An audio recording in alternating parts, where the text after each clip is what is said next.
नमस्कार दोस्तों। 2-3 प्रकार के क्राइम चल रहे हैं ठगी के, उनसे सावधान रहने के लिए मैं एक ये अवेयरनेस वीडियो आप तक पहुंचा रहा हूं, ताकि कुछ लोग भी अगर इस ठगी से बच जाएं तो अच्छी बात है।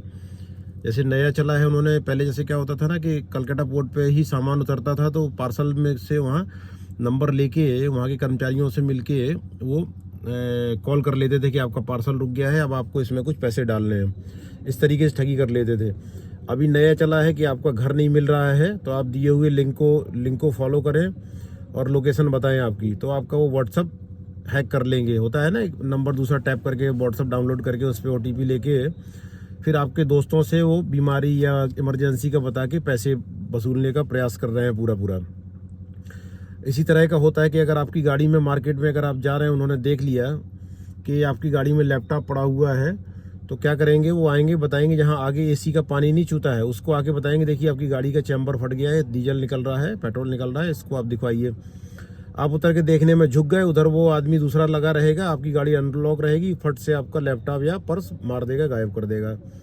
तो दोनों से सावधान रहने की ज़रूरत है। कोई भी अगर इस तरीके की आपको इन्फॉर्मेशन देता है या करता है, उससे तुरंत सावधान हो जाइए। मान लीजिए कि ये साइबर ठग है या फिजिकली जो झांसा देने वाले हैं वो हैं, और कोई अगर आपसे लोकेशन मांगता है तो कतई इस तरह मत बताइए कि आप इस पे जाइए, इस लिंक पे जाइए, इस नंबर पे डायल करिए, फिर सूचना उपलब्ध कराइए। तो उधर वो OTP लेके आपका व्हाट्सअप का एक्सेस ले लेते हैं।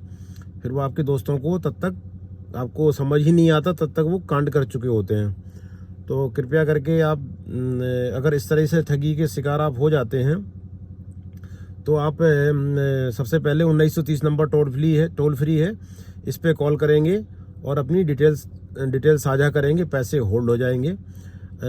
अगर वो परचेजिंग नहीं हुए होंगे, बैंक अकाउंट में होंगे तो फिर आप उन पैसों को लेने के लिए तरीका है कि आप साइबर क्राइम थाना पर जाके FIR दर्ज कराइए। FIR की कॉपी के साथ आपको पुलिस स्टेशन इंचार्ज लिख के देगा, आप बैंक में देंगे अपनी, तो वो पैसे होल्ड जो होंगे जिस अकाउंट में, वो आपको वापस मिल जाएंगे।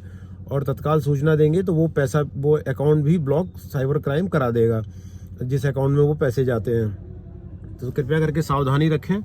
सावधानी ही पहला बचाव है। किसी भी झांसे में, किसी भी प्रकार के उसमें ना आए। इसके लिए आपको जिसको आप समझते हो कि जानकार है, उससे समझ लें।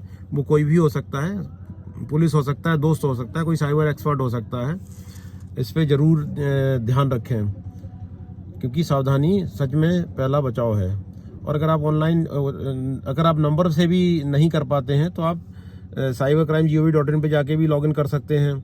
बस आपको जो 1930 नंबर पे कॉल करना है, मैंडेटरी उसमें ये है, ध्यान रखना है कि सिर्फ आप उसी नंबर से कॉल करेंगे जो नंबर आपके बैंक में रजिस्टर्ड होगा, तभी वो मान्य होगा।